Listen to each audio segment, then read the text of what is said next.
We are live on May 29th, the One Shul online Judaism classes. Thanks to those of you who came. I've gotten a couple of people signing in already on the chat on oneshul.org. Patrick did post there the links to the PDF that he so kindly posted for me of the text we're going to refer back to tonight.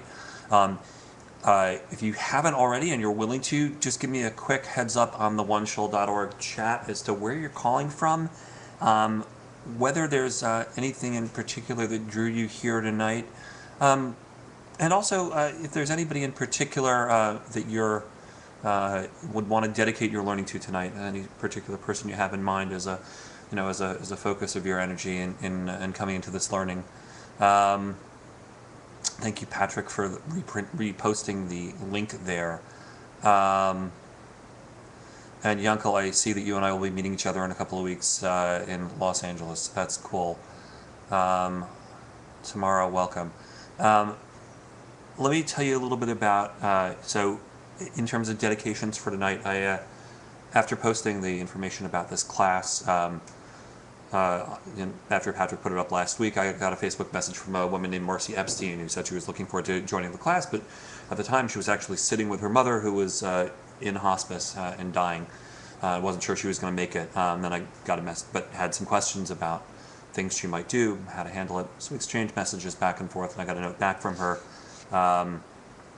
after Yom Tov that her mother had died over Shabbat, and she basically spent Shabbat and Shavuot sitting with her. So I want to dedicate this the class and teaching tonight to Marcy Epstein, who can't be here, and to her mother, Ruth Epstein, who was Rachel Leah Bat Dvora. From what I can tell from Ruth's obituary online, she sounds as if she was quite a formidable woman, somebody who lived her values, being active in teaching others and building communal organizations. I want to tell you a little bit about me. I'm a physician by training, and actually Jenny, who's on in the chat, I knew long ago when she was in residency in Chicago. I live just outside of Chicago. I do emergency medicine for my job, and about 8 years ago now, I got involved in doing Chevra Kadisha work. For the last 25 years or more, 30 years of my life, my primary Jewish communities have been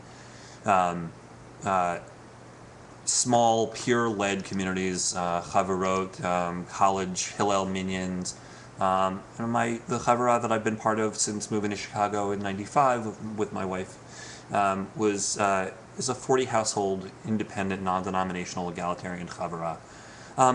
And I knew a little bit about it. I knew that Chevra Kadisha was out there. I knew a little bit about it, but hadn't really done much with that knowledge until about 10 years ago. We started thinking about Chevra Kadisha. Our Chavara had 2 women who were in their 80s, who were members of the Chavara. They'd been friends with each other for over 60 years. And one of these women sort of had a long, dwindling illness and eventually died. Our members of the community were with her the day before she died, sitting around her bed, singing her songs. She loved music. She'd been a music teacher. And we were sitting there singing with her. The next day she died, and the day after that we were back in her apartment after her funeral for the meal of consolation, the Sudat HaHavra'ah, with her family. And we sort of looked at each other as her community and said, where were we the last 2 days? Between the time that she died and when and the time of the funeral, the community that had been so involved in this woman's care wasn't there. We didn't know what to do. We didn't have a role to play. But we take care of each other, through births and deaths and bar and bat mitzvahs, and somebody's in the hospital, kids need help. That's the sort of community it is. So to be part of a participatory community, but to not be able to handle this one piece, the death and the preparation for burial seemed like it was just a little bit of a miss. And in a community of 40 households, we couldn't really build a Chevra Kadisha on our own. But when other communities in the area, particularly a large Reform congregation, got interested in doing this, we were able to become part of it. And I've been involved in Chaver Kadisha locally for the last few years. And now I'm on chairing the board of an organization that I gather Yankel knows something about, a national Chaver Kadisha education and support organization called Kavod V'Nichum. And I'm just going to type into chat if anybody wants to look us up while we're talking. The URL for the organization, it's Kavod V'Nichum or JewishFunerals.org. We're out there. We've got lots of information if you want to learn more about this afterwards. So that's me. Let me tell you briefly where we're going in the next 45 minutes or so. I want to talk briefly about some the basic concepts around that underlie the Jewish approach to the end of life. I've got just some brief observations about American Jewish community and sociology and anthropology. We're then going to get into the text that's been posted on from the Gemara, from Talmud, from Masechet Moed Katan.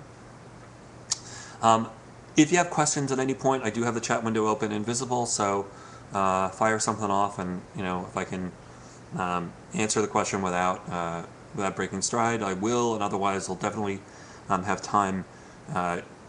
We'll plan time later on for questions.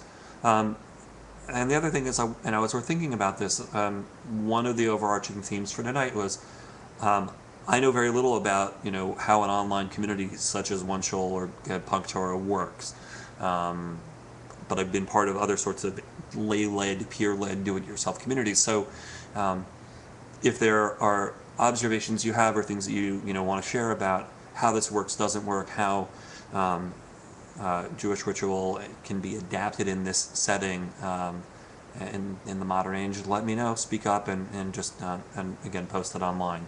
One brief warning, when I planned this class for tonight, there was nothing on my wife's calendar, so I expected that she was going to be home with our 8-year-old and 12-year-old, but then she had something that she had to, an organization that she's involved in, that she had to go to a meeting for tonight. So if you do hear a crash and a scream in the background, then I step away. It's only because one of my children tried to go sliding down the banister on an improvised skateboard or something. I will try. I hope they're usually pretty good kids, so I think things should be pretty mellow in the background. But just forewarned.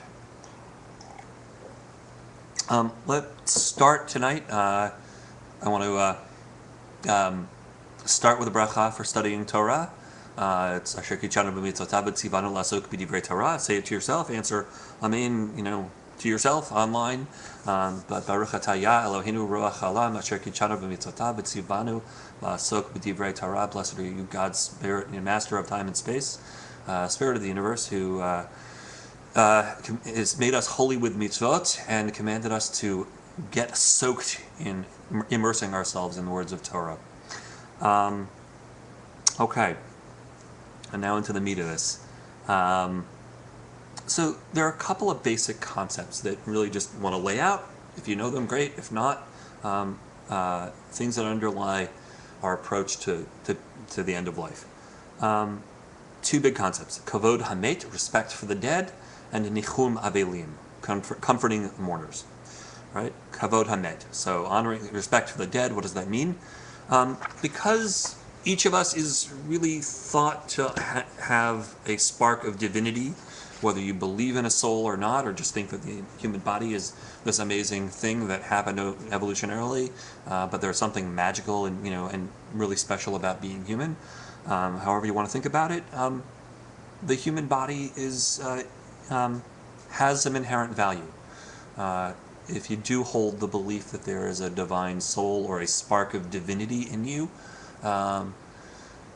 then the body which held that spark is a holy vessel. It's a holy container. And when that spark, when that bit of divinity, when life leaves the body, we don't just throw the body away. The way you would want to be treated in life is how we should treat you in death. That there's that consistency in how we treat the human body in life and in death.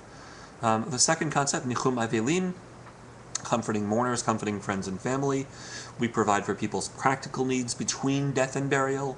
For the family, we provide for the practical and spiritual needs of mourners during Shiva and beyond. And again, it's sort of how you would want to be treated. Really, this is, prime examples of Hillel's teaching that, all of Torah can be summed up in one phrase: Masha masnia lecha al ta'aseh l're'echa. Right, that which is hateful to you, don't do to your fellow person. Or the flip side, v'ahavta l're'echa kamocha, love your neighbor as yourself. And those are slightly different, but the basic idea is we behave towards people in death and mourning as we would want to be treated. All right, so what did Jews do? So here's the brief anthropologic or sociologic piece, and if I'm looking down and it looks as if I'm looking at your neckline on the screen, it's just I'm looking down at notes. So you may have been to Jewish and non-Jewish funerals. I know, Nicole, you said you'd been at a funeral recently where there was cremation and Christian burial, and wanting to know what's done differently in Judaism. There are lots of different things that people do, even in Jewish funerals. Different customs, from whether you tear a garment or wear a black ribbon, how you fill in a grave or not filling in a grave, having an open casket, closed casket, fancy casket, or a plain pine box, a plain casket, burial in ground versus cremation. There are lots of things that people in America and in Jewish communities do. And we can have more of a conversation about specific traditions later on, and we'll come back to some of them, in time. But there are a lot of things that influence what people do and what our practices are. You may be influenced by what clergy tell you to do, tell you the right thing to do is, or what options clergy present to you or a family at the time of death. You may do what your parents or other family members did for their parents or siblings at the time of planning a funeral. But then there's a big commercial influence, right? You've probably seen advertisements. There are ads for funeral homes in newspapers. You'll see funerals on television, either real ones of celebrities or fictional ones. There's 6 Feet Under, with a whole funeral home and a Michigan family running it, right? Or when you have a death in the family and you're the one who has to plan the funeral, you're going to come into contact with a commercial entity known as a funeral home, right? In most states in the U.S., the funeral directors, one of the things that they have to do is to transport the body from the place of death to the place of burial. There's very little that's required by law, despite what funeral directors may tell you. So you've got this person who you need to take the body from point A to point B, and to get you and the family to a funeral that's going to, feel good to everybody. You've just had a death. Your emotions are raw. It's hard to have rational thought. And the person who you're dealing with, frankly, has an interest in making money. Now, listen, it's a good business to run. I have a lot of respect for funeral directors. They do an important job. They do a very difficult job. They deal with people in very difficult situations, and I don't want to say that people shouldn't make a living doing that. But there is certainly the potential, and plenty of cases where people have been influenced to choose a more costly funeral than maybe they would have preferred. So lots of different influences out there. Let's just be aware of what they are as we think about what people do. And Jewish practice is really diverse, right? There's a very diverse community in the U.S. and Canada, and a lot of influences on what Jews do. So if you ask, do Jews do X? Well, the chances are that some Jew somewhere does X. It's just a matter of so what's normative and what are the best things to do. So where did Jewish practice start? All right, so let's turn to the text. If you want to pull up the PDF, that's there. I'm going to start with the Mishnah. So the core text comes from Tractate Moed Katan, or the small holiday, the small time. The minor, these are a tractate concerning rules for certain minor festivals and for Chol HaMoed, right, the days between the beginning and end of the week-long holidays, the intermediate days of Chagim.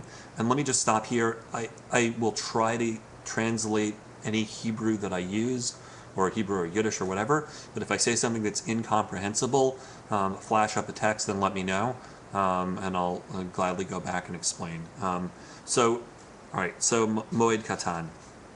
The general question is, that the Mishnah is going to deal with is, you know that on holidays and on Shabbat, you don't have funerals. Matter of work, digging the grave, just we don't do it. But then the question is, so what's the status of Chol HaMoed, of these intermediate days of the festivals? That's where the Mishnah starts, all right?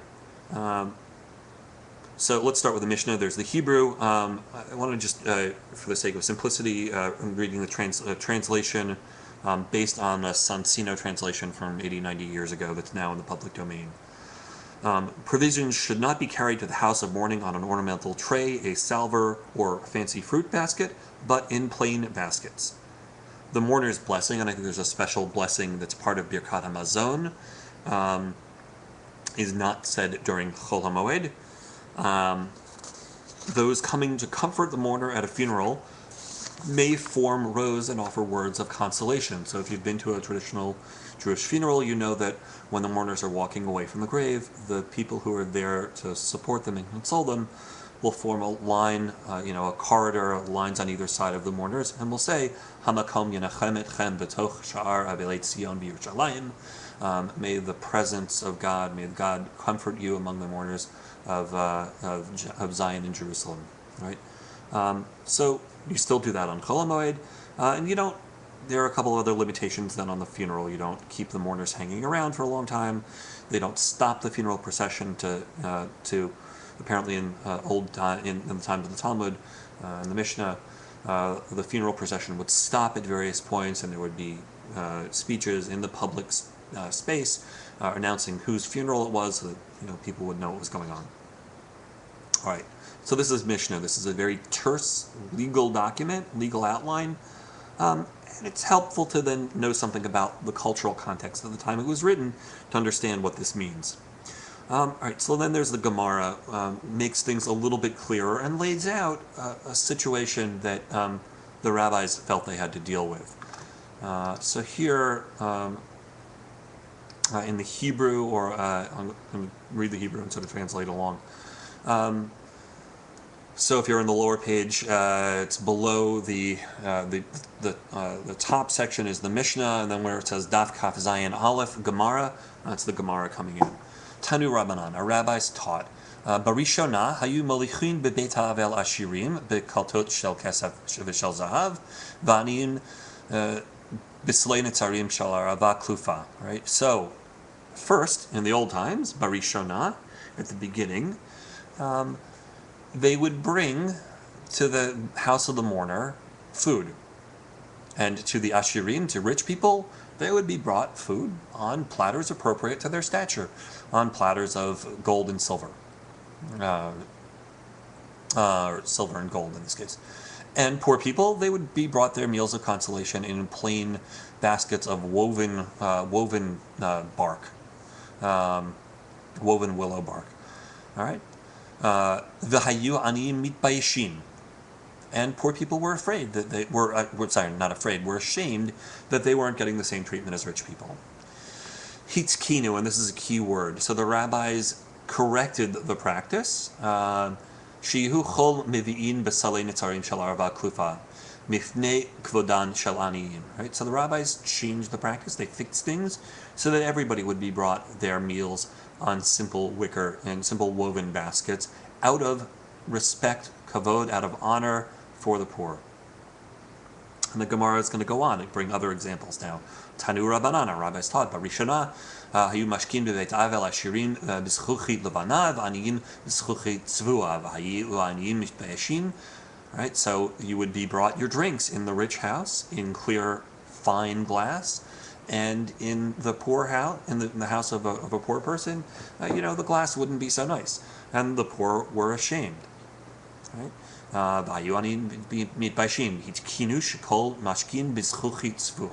So when you're in a house of mourning, you should be served your drinks in plain glasses, not in the fancy stemware. Okay? Again, out of respect, out of honor for the poor. Barishona, in the earlier times, the rich would have their faces uncovered as they were carried on a bier. Right? These were not. It's like funerals in parts of the Middle East and even in Israel today. People aren't buried in a full coffin; they're laid out, wrapped up on a wooden pallet, on a bier, B-I-E-R, not a stein to drink. Right. So rich people would have their faces uncovered and out in public view as they were being brought to the cemetery, and poor people would have their faces covered because their faces would be moshcharin pneihem mifnei betzoret, that their faces would be darkened because of illness and famine, and poor people were ashamed, right? So if you had to have your face covered, it was a sign that you died in poverty and there was something wrong with you, as if it were. So the rabbis decreed, they fixed the practice so that everybody's faces should be uncovered, out of respect for the poor. And rich people would be brought out on fancy state beds, you wouldn't just be brought out on a simple wooden pallet. They'd carry you on your fancy carved bed, and the poor would be brought out on simple wooden pallets. And the poor were ashamed. The rabbis changed the practice so that everybody would be buried on a simple pallet, on a simple bier. So this is where our tradition of the plain pine box comes from. Out of respect for the poor, out of honoring the poor. There are some other examples in here in the Hebrew having to do with people who died of intestinal illnesses. Presumably, if their corpses smelled worse, they would put incense under the bier so that the mourners wouldn't be offended by the smell. They decree that everybody should have incense put under them so that nobody would be ashamed by this. Then there are some other issues that the Gemara goes into, which I'm not going to touch on, having to do with tahara and tuma, with ritual purity, that if a woman who was menstruating died, anything that she had touched, anything in her house would be tameh, would be ritually impure, and how do you handle that? We're going to move down, so then in the Hebrew, so again, but out of respect for, it changes it from out of respect for the poor, but to living women who are in nidah, who are in a state of ritual impurity, or men who are in a state of ritual impurity, who are alive, would be embarrassed. So, 4 lines up from the bottom of the Hebrew, Barishana hayta hotzaat hamet kashel krovav, right? 4 lines up from the bottom, the second word in the former times, the carrying of the dead, the carrying out of the dead to the cemetery was harder for the family, for his close ones, krovav, yoter mimitato, was harder to arrange the funeral than it was to have the death itself. Ad shahiyu krovav manichin oto berchovin, right? So that people were just abandoning dead bodies in the road because they couldn't afford the fancy funeral and they were ashamed to admit it.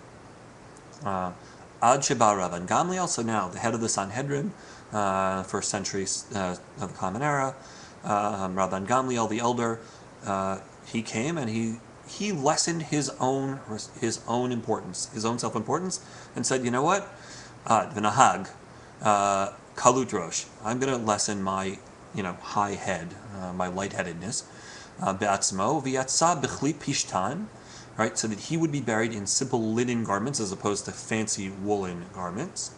V'nahag ha'am acharav, let's say b'chli pishtan, so that people followed his example. He was, the authority of the day. He set the tone. He set the ruling. People followed him. And also, the custom was that he would also be buried in a simple bed as well, on a simple bier. Amar Rav Papa. So this is now Rav Papa coming a couple of centuries later, saying in Aramaic, not in Hebrew.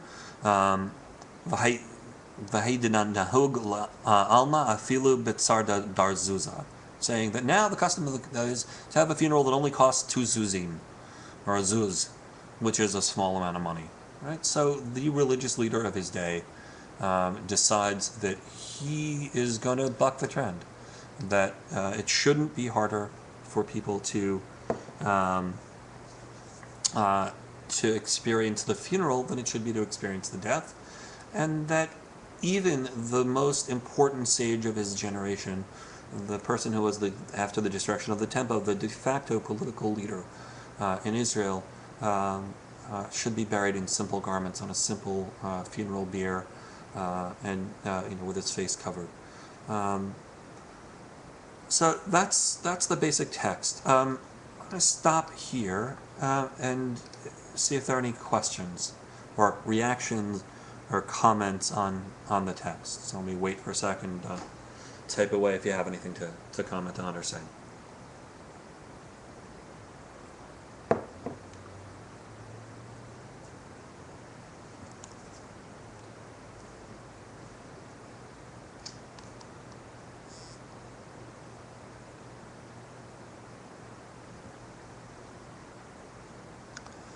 All right, so Jenny, so the term for equalizing experience to make life easier, I mean, really, that's, the phrase that comes up again and again through the Gemara is, mikvodan shala'aniyim, out of honor for the poor, out of respect for the poor. And then in these cases where, if somebody died in a state of tum'ah, not having certain things done out of respect for, or having things done in a certain way out of respect for living people who were in tum'ah, that it's a sense, it's this kavod, it's the idea of honor coming through. And when the most important person of the generation decrees that he should be buried, in a manner that would cost only a zuz, that, again, that sort of sets the tone. Does that answer the question? Speaking into the ether, I'm sorry I can't see you or hear your response.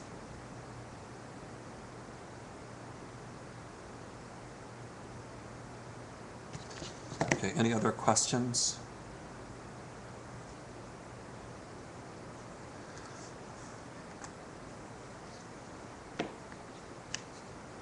Okay, right, so shaving your head in solidarity with a friend who's getting chemotherapy. I mean, absolutely. I think that's a great contemporary example. So a couple of things going on here in the text that I want to bring out a little more. Again, normative Jewish practice around death and burial for the last 2,000 years has been changed to reflect a real rigorous egalitarianism of death. Death is nothing if not egalitarian when it comes to human beings and other living things. We all come into the world the same way. I presume that nobody out there, none of you are aliens hatched from an egg, so we all came into the world in the same way, screaming, wet, naked, and one hopes surrounded by family, and if not, I hope you found the family, made the family that you need. All right, we all go out the same. We're all silent and still in death. But that said, you need not be alone when you go to the grave. And what happens around death, although it is difficult and sad and heavy, need not be scary. Second thing, that as long as humans have lived in social groups, and really that's the essence of being human, we've felt the pain of death as individuals and as families and as communities, and Jewish practice has been designed to address the needs of individuals and families and communities. Individuals need physical sustenance, whether it's the meals of consolation or meals during Shiva, real physical help in order to go on living, even when in the most deepest part of the pain of mourning, you feel as if you can't go on, that there should be people there to help keep you alive, because we are, as Jews, supposed to live, and to live by mitzvot, and to live as Jews. Individuals and families need communal support to bury their dead and make the transitions through stages of mourning, whether that's from the practical details and shock of so-and-so just died, what do I do, how do I arrange a funeral,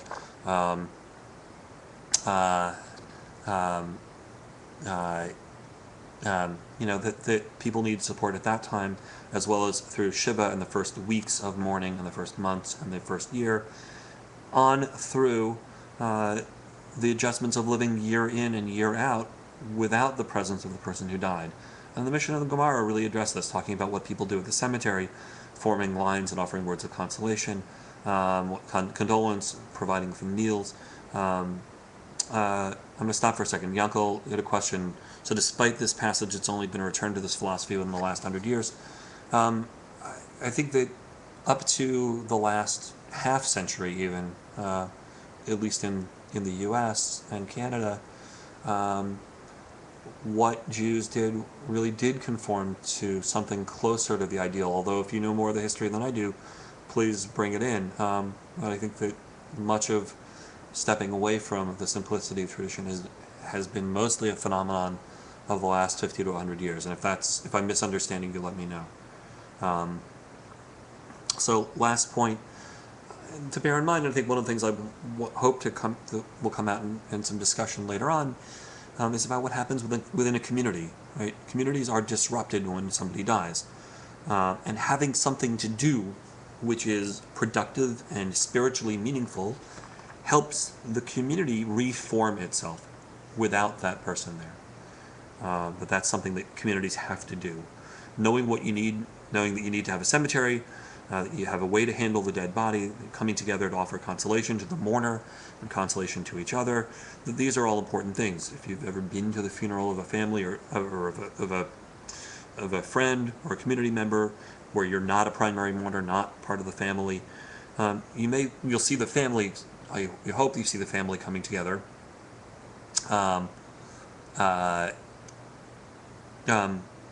comforting each other. And you may then have also felt the support of friends coming together, helping each other through the loss. And we live and die as Jews in community, and death is part of that life in community. I want to come back to the word that the Gemara uses, hitzkinu, about what the rabbis did in changing practice, because this is a specific halachic term that has some interesting shading to it. What this means is that the rabbis made a takana, or a repair. Literally, it's a repair, right? So you know about tikkun olam. This is a tikkun in Jewish practice. And I went back to the reference for the Talmud from Rabbi Dean Steinsaltz, the great teacher and sage and scholar of Talmud in our generation. So Rabbi Steinsaltz describes a takana as rulings or ordinances, or laws that were ordained by the sages to regulate life, to regulate the observance of many commandments. All right, and these takanot happened not just in the Gemara, but on through the centuries. While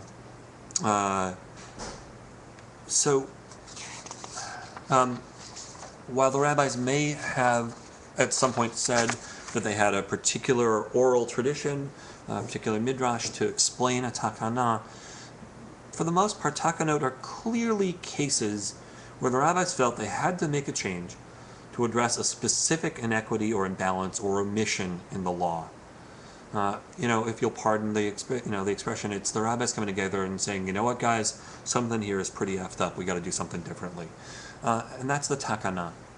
So it's the rabbis recognizing in their time that things had gotten out of hand, that what people were doing didn't feel right to Jews. It wasn't right, that people should be ashamed, that they didn't have the money to provide a funeral, that they didn't know what to do, that they felt like they couldn't care for their family members and friends in a Jewish, authentic, proper way. And hence the takana, the hitzkinu. So bring us back to modern times. This is something that Yankel was just really alluding to. Really, there's nothing new under the sun. I mean, I know we just read Megillat Ruth over Shavuot and not the book of Kohelet, not Ecclesiastes, but Ein kol chadash tachat hashemesh. This is, the words right out of Ecclesiastes. There's nothing new.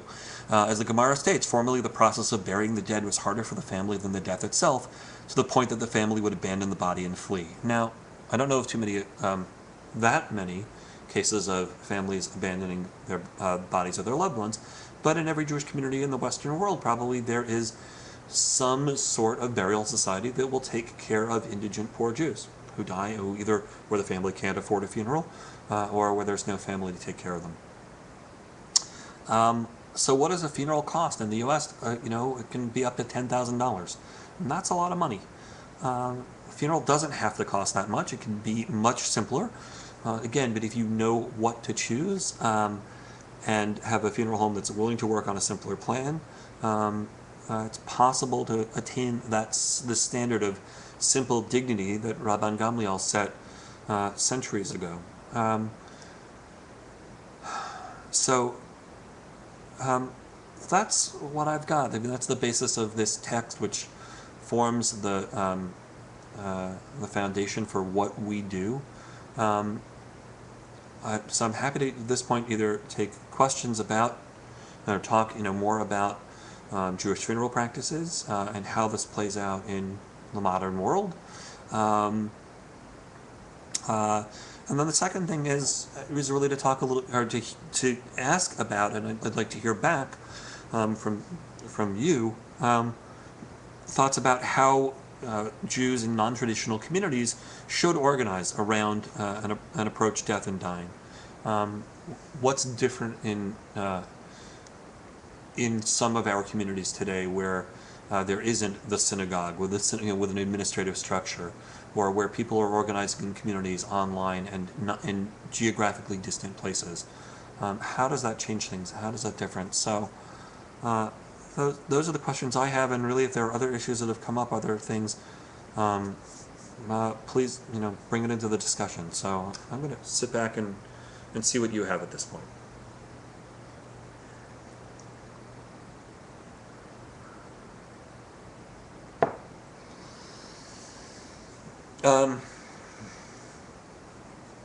Okay. So first question, first out of the gates, Patrick. What are the key things you need to do regarding burial and mourning as a rabbinical student?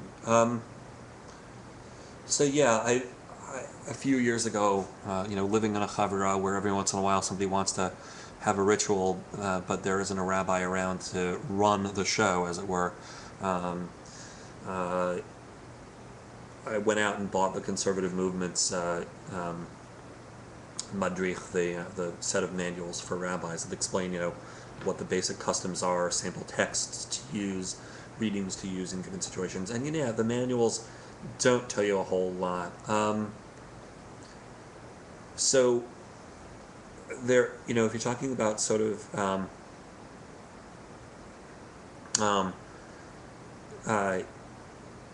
more detail about what the customs are, there are better references out there.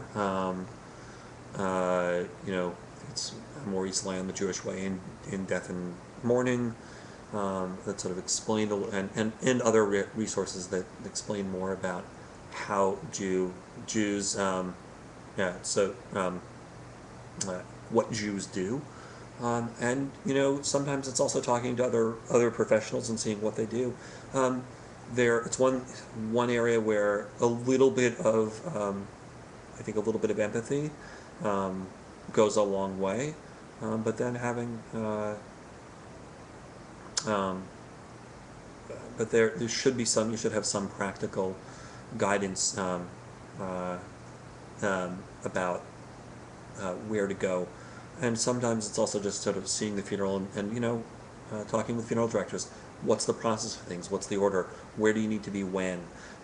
What sorts of arrangements need to be made by whom at what period at what time? So if you're working with a particular area, to get to know the Jewish funeral homes in the area, if there are.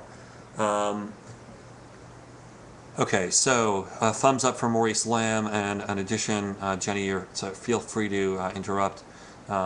Joy comes in the morning addressing these topics detailed. Great. And what's most meaningful to mourners? It's going to vary from I think there are things that are, my sense is that there are things that are common common to the mourning experience. Starting with Kubler-Ross, although not everybody moves through the same stage, Kubler-Ross stages at the same time. People go, from one stage to the other and then back, or two stages forward and back to. That things can also, be very mixed up, even from minute to minute. Yankel, there's a lot of information on the JewishFunerals.org website. If you want, there's a tag on the website that says "My question is about," with a whole list of basic topics. And then really, what's meaningful to mourners, that's sort of touching on pastoral counseling, and I'm not a rabbi and I don't play one on TV. Um, uh, uh, but you know, um, there are techniques out there. There are things out there that that I think probably would be better talked about in person. And yeah, Bianco, you're right. There are rabbis out there who I sure would be willing to work with somebody who's doing this. It sounds like in a fairly independent way. Other questions? Other comments?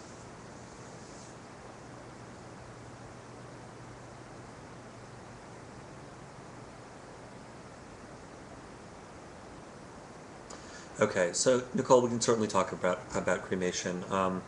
There's sort of a shorter answer and a longer answer about why that's frowned on. In Judaism, in-ground burial is a mitzvah. It goes back to a line in Torah. It's the rabbis bring from Bamidbar, from the Book of Numbers, that seems a little cryptic at first. When a criminal is hanged for a capital offense, the body should not be left to be left up on the gallows overnight. But it says kavor tikbarenu. You really should, certainly, absolutely should bury him, because it's sort of offensive to the land of Israel. It's an offense to God to leave the body hanging there. So the rabbis into it. If you're supposed to, not, if you're supposed to bury the body of a common criminal, all the more so somebody who is not a criminal. The other piece goes back to this idea that I touched on at the beginning about the body having certain kedusha, that because the body holds a soul, holds a spark of divinity, holds a spark of life, that we don't throw it away, we don't obliterate the body, that we respect it in burial. Those are kind of a couple of the basic concepts.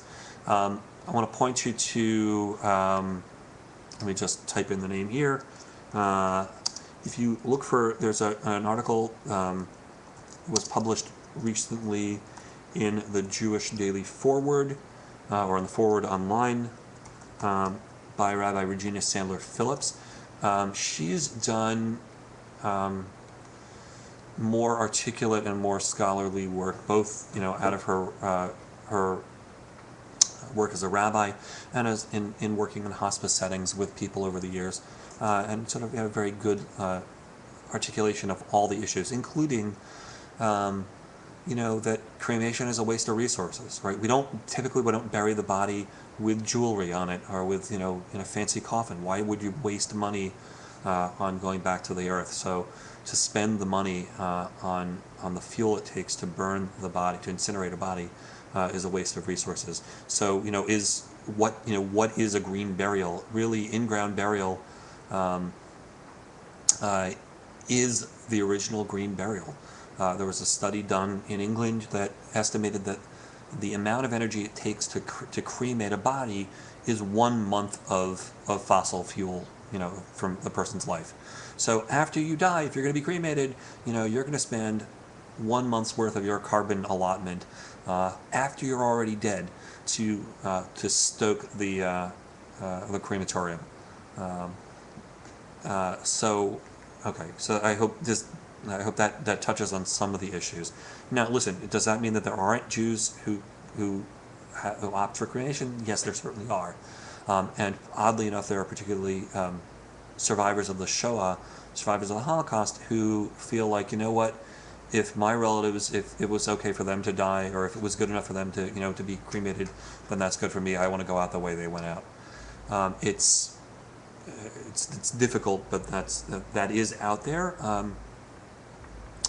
But if you look for this opinion piece, or this piece in the forward that Rabbi Regina wrote, she's going to have a much better articulation of the rationale than I can lay out. So green or carbon neutral burials. Yes, there is a movement in Jewish communities to promote green burial. Cemeteries that use less resources for fertilizer and weed control and mowing, that are in more natural settings, more more self-sustaining settings, yes, absolutely. There's a new cemetery opened for the last couple of years outside of San Francisco, up in Marin, that has putting this into place. There are communities all around the country, and I don't know about Canada,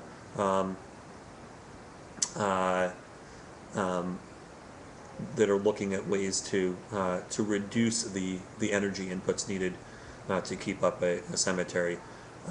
Yanko, your question about the stated wish to be cremated, what chevras will do, Orthodox chevras versus non-Orthodox chevras with requests for cremation, is a topic that comes up and that is discussed among Chevra Kadisha folks. Listen, sure, if you're in an Orthodox setting, in a very traditional setting, there is halachic opinion to say that you shouldn't honor a request for cremation, and that you shouldn't perform tahara. There are conservative and other more liberal halachic authorities, namely Elliot Dorff in Los Angeles, who articulate the position that really you should do the most Jewish thing possible. If you can't change somebody's mind about cremation, but you can do tahara, is that wrong? I mean, so these are complicated. Can be complicated discussions, but what a Chevra Kadisha and what an individual community, what an individual rabbi would do around somebody who wishes to be cremated is a slightly more complicated is a more complicated conversation to have than my speaking and reading text back, and one that we could certainly, I'd be happy to have in person with anybody at any time. And it's something that, again, on my organization's website, is something that we deal with.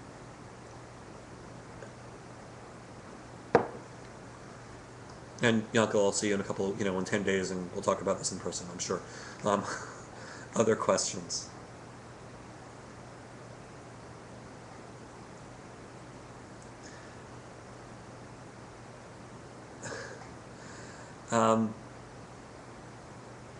So burial of pets, to my knowledge, is not a Jewish thing to do.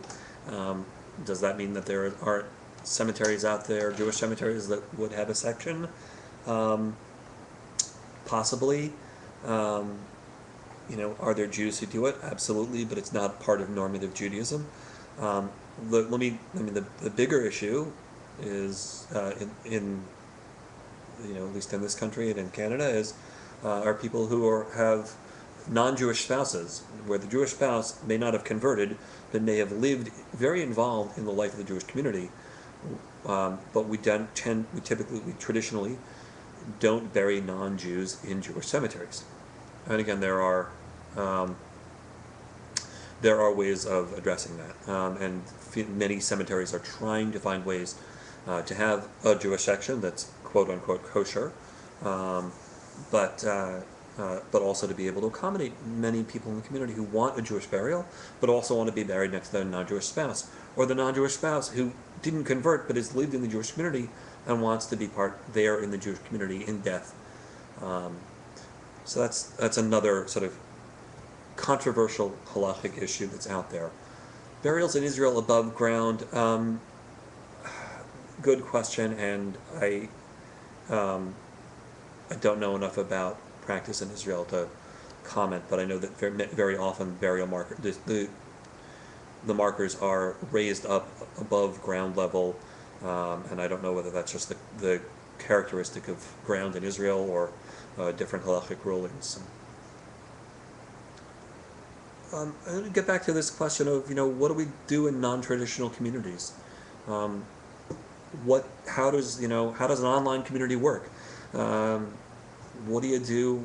How do you keep in touch with people when you're far flung? And how does Jewish practice need to change to accommodate that? How do we work Jewish practice so that we still have a Jewish community that has, Jewish integrity to it when we're far flung and often not in physical contact, geographic proximity with each other?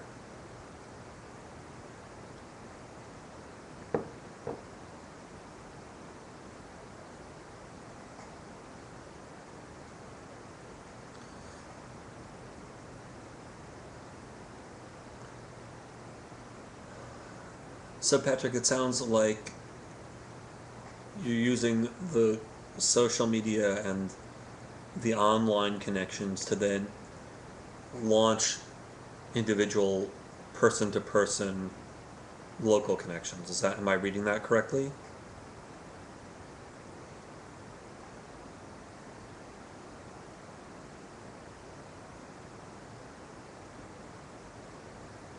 And Jenny, yes, obviously, yeah, the preparation of the body can't be done virtually.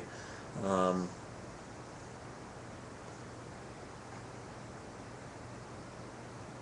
okay. So one of the benefits to this medium is that it does allow people to try to meet individual needs in different ways. Um, how much of a sense do you have that the people who are part of one shul or punktorah, um, um, that how much continuity is there in the community, um, and how much do people share about life events and life cycle events over time? And yeah, with people who have trouble with person to person actual physical contact, sometimes virtual is better. Yes, no, I get that. Uh, it's a whole other conversation um, about folks with autistic spectrum issues who and meeting their needs in the Jewish community. It's a whole other big question. All right, let me catch up with the text here.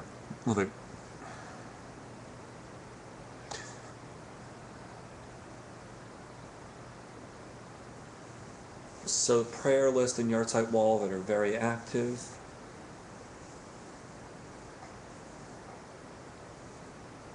When needs arise, do people respond on a local and individual level, and how does that happen? How does that typically come about?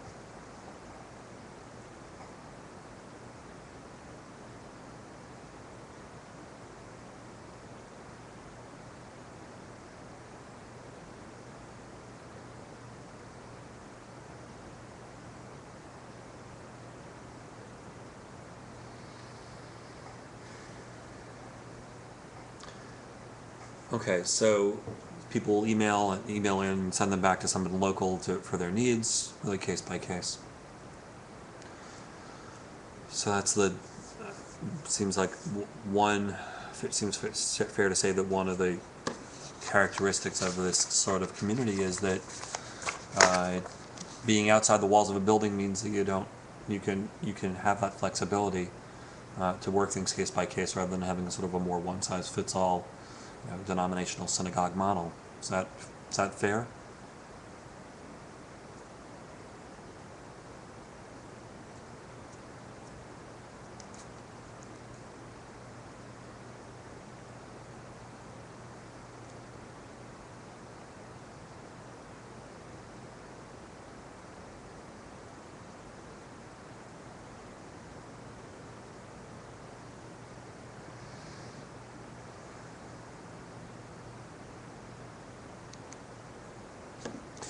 All right, so response one shall helps everyone, and really we work with people that are at the least Jewishly connected in many cases, or people who have been rejected by communities. Yeah. Um, so then one of the questions I have is, another sort of question from that is, um, what, um, are there things that people in other sorts of Jewish communities should know that, pardon me as I'm gesturing off screen to the 12-year-old who needs to go get ready for bed. Are there things that Jewish communities need more, that other Jewish communities need to know about folks, ways to be more inclusive, or ways to bring in people who up till now have had their Jewish connection be in non-traditional settings?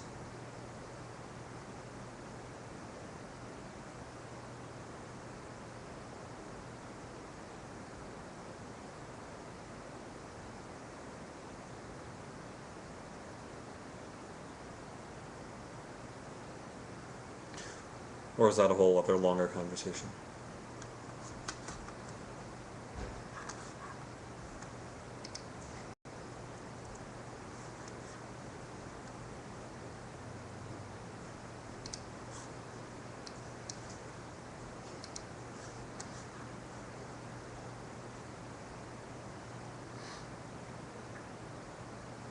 All right. Any last questions or comments? Otherwise, we're at the top of the hour. And thank you all for being here. It was, hope you found this worthwhile. It was a pleasure to do this, and we can do this again. Again, jewishfunerals.org, the website I posted. We've got lots of information about all of these topics. I do want to close. So put in a plug for Kavod V'Nichum. We are, a nonprofit organization with a website to support, as is oneshul.org, taking about $100 a month to keep the website going, to keep these the classes going, to keep the online prayer wall and the online community going. So I would be remiss if I didn't put in a plug to ask you to consider a $5 donation to oneshul.org. And if there's nothing else, thank you all very much. It was really a pleasure. And just close with, not going to close with a full Kaddish de Rabbanan, or Rabbi's Kaddish, that's traditionally recited after studying Gemara, after studying Torah, but can certainly end with Oseh Shalom b'mramav hu yaseh shalom aleinu ve'al kol Yisrael ve'al kol Yoshrei Tevel v'yimru amen. May the one who brings peace in the high places bring peace down here on earth, all of us. And let us say amen. And good night.